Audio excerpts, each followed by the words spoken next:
to today's Los Blancos podcast. Today we'll be discussing the Al Hilal game. It was a pretty rough one, 1-1 in the end, and it was just a poor game from Real Madrid all around.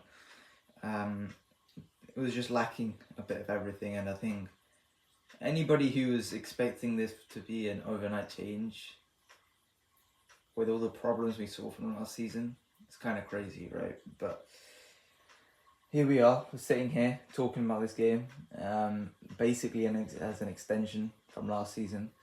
Pretty much all the same problems, perhaps even more problems. And yeah, things just haven't got better. So let's start. Let's talk about it. I want to talk about the good things first because, they were few and far between. I'm going to start with Dean Hausen was a really good positive, I thought, in this game on the ball.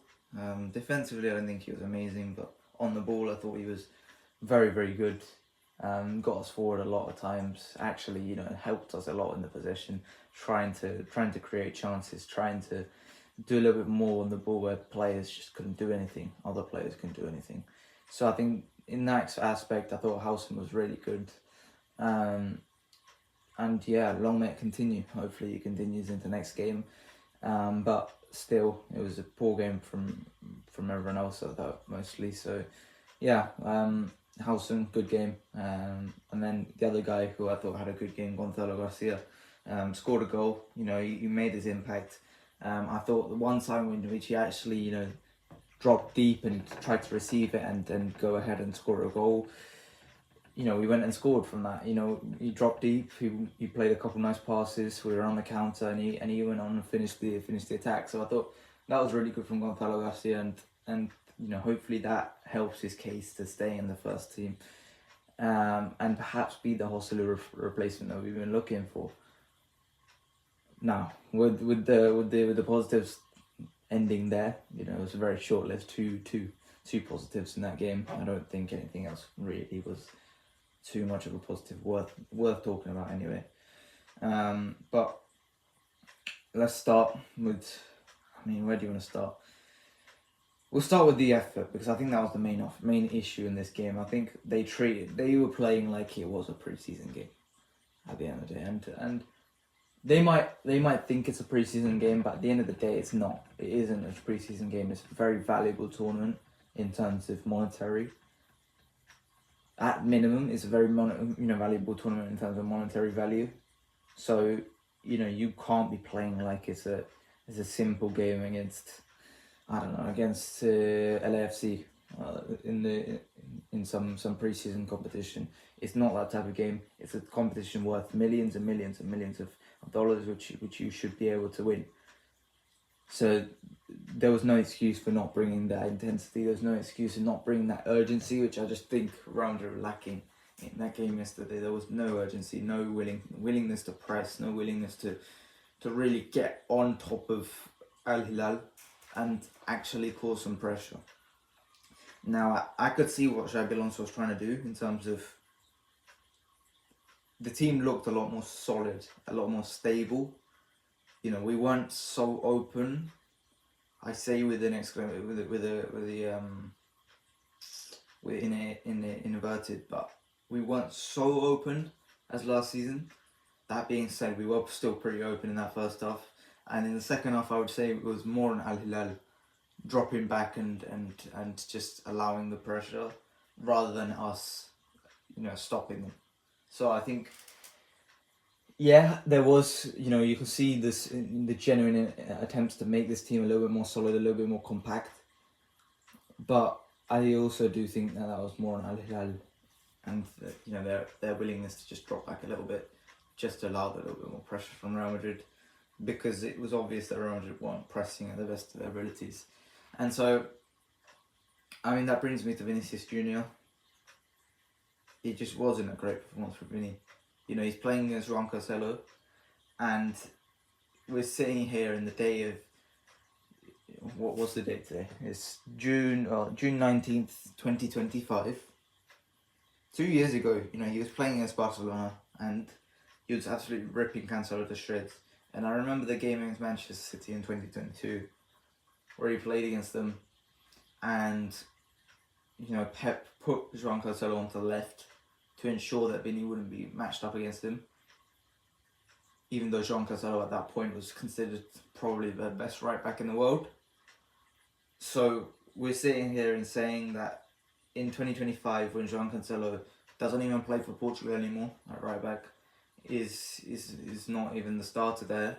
He's playing in Saudi Arabia, just earning the cash. Got kicked out of Barcelona. Barcelona didn't want him. Got kicked out of Bayern Munich. Got kicked out of Manchester City. At this point, he is a reject on a European level, on the top European level. And we're sitting here saying that he locked up Vinicius Junior. It feels to me that Vinicius needs a reset. It does look like he's trying too hard. The problem is he's not going to get that reset because we're in a difficult tournament at this point of the season.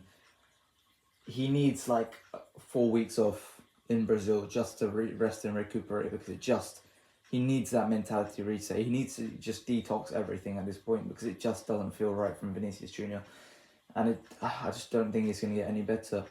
It's credit on Xabi Alonso for hooking him at some point, because if Ancelotti was in charge, then Vinicius probably would have finished that game.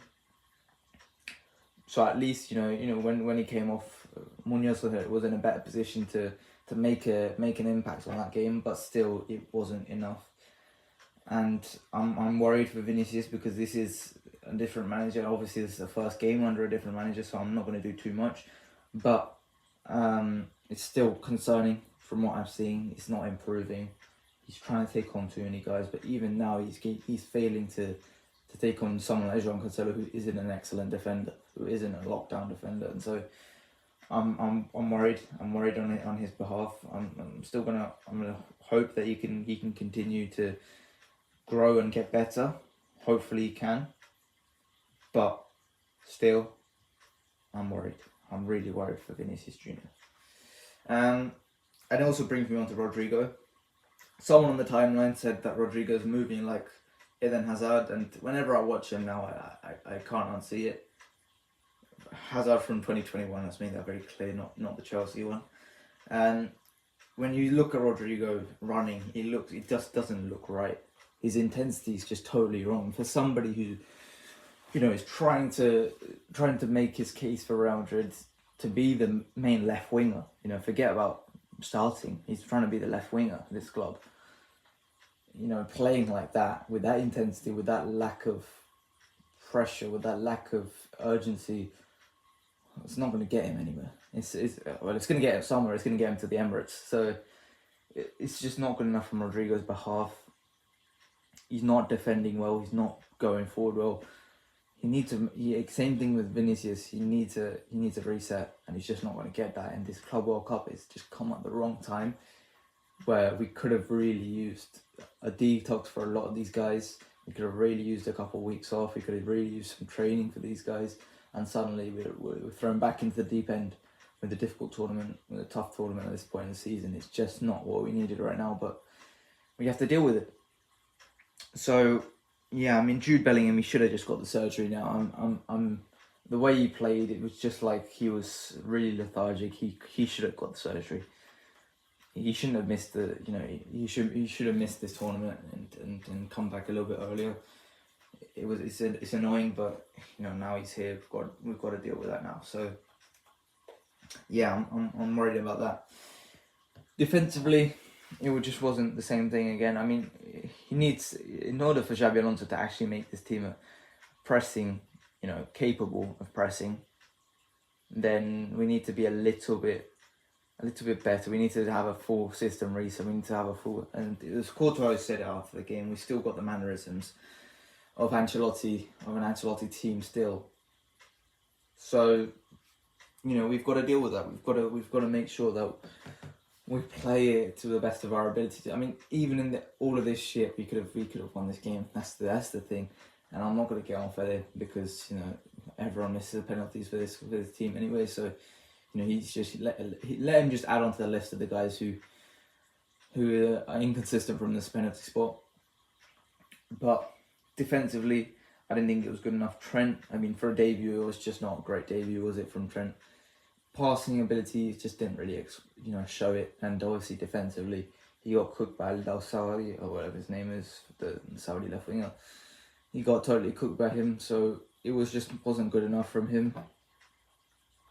And I hope that Trent can come good defensively, because it wasn't good enough from him. But I'm worried on that behalf.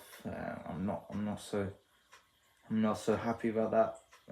But yeah, I mean, it's not looking good for Real Madrid right now. Let's talk about Raul Asensio's penalty that he gave away. People are going absolutely apeshit on it. I mean, we've already known that Raul Asensio makes stupid decisions at points. I'm not too worried about it. At the end of the day, it's the same thing. Like, if a game's decided by such tight margins, I'm not gonna go and cook a player because everyone else is cooking that player. So there's no need for me to go ahead and pile on that pressure. But because there's 100 other things we could have done right in this game to win this game, it wasn't just Raul Asensio's penalty. Because I assume that Al Hilal would have probably scored one, even if Raul Asensio didn't do that. Al Hilal were causing pressure and they were causing us problems to the point where we would have probably conceded anyway. So, we can't blame everything on that penalty, because there was sustained pressure from Al Hilal, and that penalty was just the culmination of that sustained pressure. So there's no point pointing everything to that penalty. With that being said, where do we improve? Ahead of our next game? I'm just looking who our next game is. It might be Salzburg, who actually won, despite me shitting on Salzburg last week. It's Pachuca next week, on Sunday. On Sunday at 8 o'clock we got Pachuca. So, yeah, I mean, that's obviously... It's obviously annoying that we play like this, but there's ways to improve. It's a little while into the next game. Today's Thursday. We've got until Sunday to improve some aspects of this game. I think the first thing you need to improve is that urgency. That mentality needs a reset. These guys need to realise that this is an actual tournament. And so, I feel like they need to figure this out. Obviously, Mbappe wasn't playing because of illness. Even if Mbappe was playing, the issues still remain. It doesn't magically evaporate all those issues. But I think you need to figure out something, especially in this attack, because at the end of the day, look at Barcelona, and I don't like doing this, but look at Barcelona. Their attack is so much better than a lot of teams that a lot of the times their defense doesn't really matter how shit their defense is. So at this current moment in time, I don't feel like the Real Madrid team can actually fix this defense in the matter of 4 days. There's so many issues with the defense that I just don't believe that they can fix that in 4 days. So for me, the main issue is you've got to figure out that attack somehow, make it a little bit more fluid, make it a little bit more urgent, make it a little more quick, and then you can build on that defense in the coming weeks after that. But for now, you need to make sure that you get the most out of Vinicius Jr., most out of Rodrigo, most out of Gonzalo Garcia, most out of Mbappe, most out of Martin or Victor Munoz, most out of all of these guys who are in the attack. You need to make the most out of these guys, and then just maximize the amount of goals you play. Because the second we're going to play against PSG, they're going to rip us to shreds defensively, no matter what we do in the next 2 weeks. Even if we go ahead and don't concede in the next 2 games, PSG will still rip us to shreds. So we need to be careful about that. We need to actually have a competent attack, because this attack wasn't good enough yesterday, and that's the main issue I think for me right now in this tournament. Outstanding issue is that attack. It's just not good enough. So yeah, I mean, apart from that, it's a quick review today. We'll be back on Monday, to talk about the Pachuca game in full. Hopefully Real Madrid can beat Pachuca. Hopefully Real Madrid, I mean, at this current moment in time, I'm not concerned about elimination from this group. But if we don't get a result against Pachuca, then I'm really concerned. But for now, I'm okay with it. I can live with it. I'm pissed, but I'm not that pissed. I don't really care. Yeah, apart from that, that's it from me today. I hope you guys enjoyed. Give us a like and subscribe. and I'll see you guys later. Bye.